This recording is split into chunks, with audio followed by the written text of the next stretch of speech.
Hi everyone, it's Janis here with another episode to help you build better daily structure and be in control of your life. I used to have a following problem. I would come up with a plan for my day. I would have things that I have to do and everything is planned out. I always start strong. I'm full of energy and motivation to crush the day. But then things don't go according to plan and I start to fall behind. If this happens, what I usually do first, I try to catch up with my losses. And the way I do that is I would try to work through my planned break times. Or sometimes I would grab my lunch or dinner and work while I'm stuffing my face with the chicken and rice. Unfortunately, this is sometimes not enough. And instead of forgetting about it and moving on, I start to beat myself up. This process of beating myself up results in low productivity and procrastination. In the end, I finish my day with the things undone and with a feeling of disappointment. Well, everyone can have a bad day, and that is not end of the world, but this self-disappointment is not going away that quickly. Next day, I would feel bad about things that I didn't get done, and sometimes I even feel unmotivated to get up early, and I sleep in. This in turn adds even more negative feelings and I feel like not willing to do anything. This can last for days or even weeks. The question is, why do we sabotage ourselves? So let's start with understanding what is self-sabotage. In short, self-sabotage is any action that gets in the way of achieving your goals. You basically do the things that are not helping you. Well, there are endless ways how people sabotage themselves. Today, I want to focus on productivity aspect of it. I will try to unfold my experiences of what I think was going on in my life and why I kept sabotaging my road to success.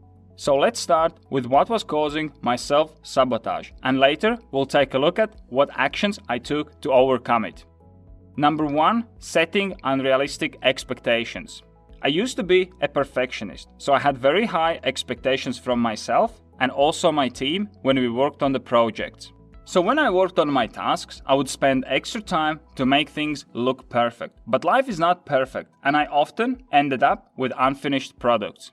I would come back at the same task and review everything again. And I would waste a lot of time on these activities, and still, things were never good enough for me. The same thing happened when I was working with my team, and we were developing my first mobile game. We spent 3 years on developing in where we planned it to be 9 to 12 months. The development was so stretched out that we had to change the artwork 3 times. Not to add that my team was getting upset with my ever-growing requirements to add more and more things to existing game. The end result, of course, was not a great success. The game did not perform very well in the marketplace, despite the fact that we had the game publisher who pushed the game in the market. What I should have done after the first year of development was to test the concept of the game, to understand the situation, and then make further decisions based on the feedback we had. Number 2, not planning things. Before I started journaling and recording my activities, I was living quite chaotic lifestyle. Everything was done in the last minute. As you can imagine, for the most part, I was firefighting. I was not dealing with most important things, but instead with the things that were causing most issues. That was definitely not a good way to approach things, as my productivity was useless. Number 3, underestimate how much time it will take. This is more recent issue that I had to deal with. It is a great idea to estimate how much time roughly each task will take. But it's not helping if you underestimate what it will take, as it will again leave you with a feeling that you haven't completed the task on time. This was a particular problem with more creative tasks, like recording a video or writing an article. Once I can't complete one task, all other tasks would be affected as well. Now that we have looked at the ways I was stopping myself to be more productive and efficient, let's take a look at what needs to be done to stop self-sabotage. Number 1, identify root causes.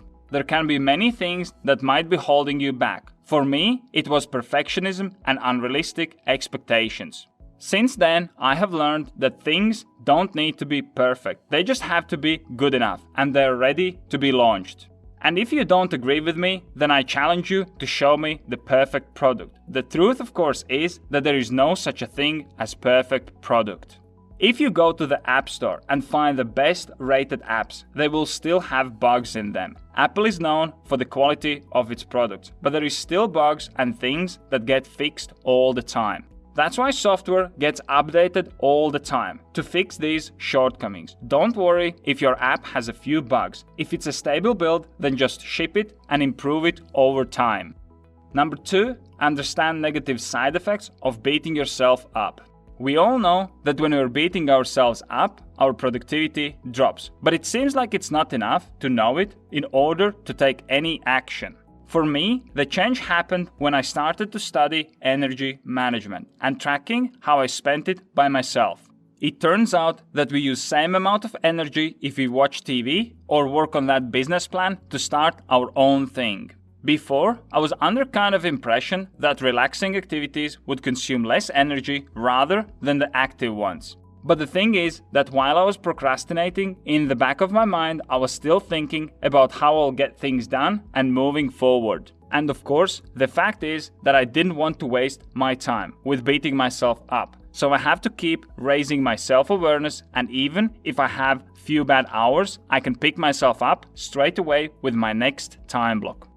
Number 3, use time blocking instead of to-do lists. We already discussed that once one of the tasks on the to-do list will stretch out, it will affect the rest of the things. Now the problem with to-do lists is that they keep you busy, but not always productive. That's why better approach is to use time blocking. When you time block, you'll be able to develop the structure in your life that supports your goals and then work towards them. Why this is a good tool to deal with beating yourself up? Well, because you're focusing on time block instead of task. So if the time block ends, you simply move to the next time block instead of getting lost in that one thing and then destroy your daily structure and start beating yourself up. If you want to manage your time better, have more structure in your life and achieve your goals, make sure you check out my time planning application. You can set goals and track progress towards them, create time blocks and build your own daily structure, as well as log your time and measure your performance. Best of all, it's totally free, so press here to check it out right now. I'm working on new videos every day, so be sure you subscribe so you don't miss my next episode.